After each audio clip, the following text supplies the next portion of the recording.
अखिल भारतीय मराठी नाट्य परिषद कोल्हापूर यांच्या वतीनं स्मृती संगीत सूर्य केशवराव भोसले स्मृती पुरस्कार प्रदान सोहळा ज्यांना आपण आज देणार आहोत ते महाराष्ट्र राज्याचे महाराष्ट्र भूषण पद्मश्री ज्येष्ठ अभिनेते अशोकजी सराफ उर्फ मामा या ठिकाणी उपस्थित या जिल्ह्याचे माजी मंत्री सतेज पाटील ज्यांचं आता आगमन होणार आहे ते मंत्रिमंडळातील माझे सहकारी उदय सामंत, विशेष उपस्थित श्री मोहन जोशी साहेब, अशोक सराफ, सौभाग्यवती निवेदिता सराफ या ठिकाणी ज्यांनी हा कार्यक्रम आयोजित केला ते गिरीश महाजन, त्यांचे सर्व सहकारी आणि मोठ्या संख्येने उपस्थित अशोक मामावर प्रेम करणारे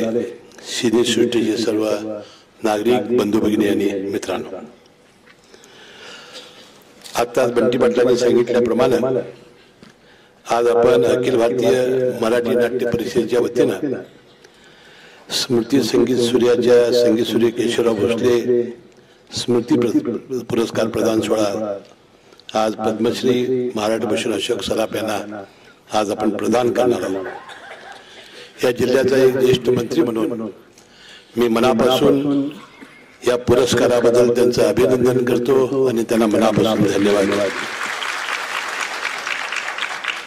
एखाद्या सामान्य कुटुंबातून एखादी व्यक्ती आपल्या अंगभूत अशा कुठल्याही क्षेत्रामध्ये प्रावीण्य मिळवलं की जनता कशी प्रेम करते याचे एक ज्वलंत उदाहरण म्हणजे अशोक सराफ। अतिशय उदयजी सामंत नेहमीप्रमाणे आल्याबद्दल मी त्यांचं मनपूर्वक अभिनंदन करतो।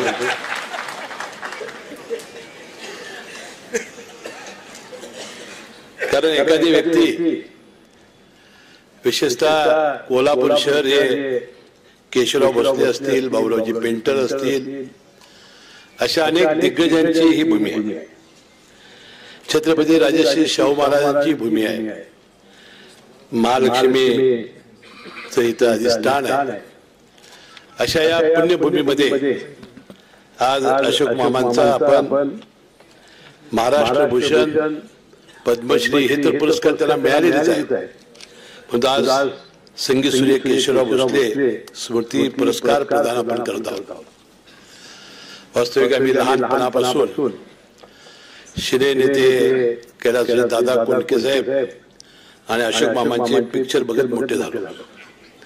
कारण विनोदी पिक्चर्स मला फार आवडतात। तसा बंटी पाटील मी भोळा भावडा असल्यामुळे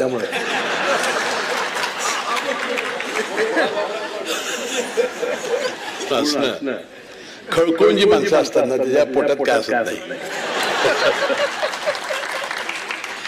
आणि अशा रीतीनं आणि मला वाटतं आयुष्य वाटते जास्त खळखळून असतं। तर आम्हाला जे आयुष्य वाटलेलं आहे मामा तुमचं आणि दादा कोंडकेंची वेळ असं माझं मत आहे। कारण एकदा तुमचे पिक्चर बघायला सुरुवात झाली की मला तर सगळं टेन्शन निघून जातं। हास्य विनोद कलाकार कसा असावा याचं एक ज्वलंत उदाहरण अशोक मामाच्या निमित्ताने आपण सर्वांनी पाहिलेलं आहे। वास्तविक आपण सर्वजण त्यांचं मनोगत ऐकायला आलेला। मला फक्त सिनेमे पाहण्यापलीकडे मला यात जास्त ज्ञान नाही, पण मी अशोक मामाला शब्द देतो की ज्या ठिकाणी आपण शेकडो नाट्य केली असतील ते संगीत सूर्य केशवराव भोसले नाट्यगृह हे दुर्दैवानं जळीतग्रस्त झालं, भक्ष्यस्थानी पडलं। मी या जिल्ह्याचा एक प्रमुख कार्यकर्ता म्हणून शासनाचा युतीशासनाचा एक मंत्री म्हणून येत्या काही दिवसात ते गतवैभवानं पुन्हा उभं राहील, दिमागदारपणानं उभं राहील आणि तुमचे असे सगळी नाटकं त्या ठिकाणी अतिशय चांगल्या पद्धतीनं त्याच्याही पेक्षा चांगल्या पद्धतीने चालतील एवढा विश्वास मी या निमित्ताने देतो। पुन्हा मला जास्त बोलायचं होतं, तुमचंच भाषण लोक ऐकायला आलेले आहेत आणि उगाच बंटी पाटलावर टीका केल्यासारखी होईल।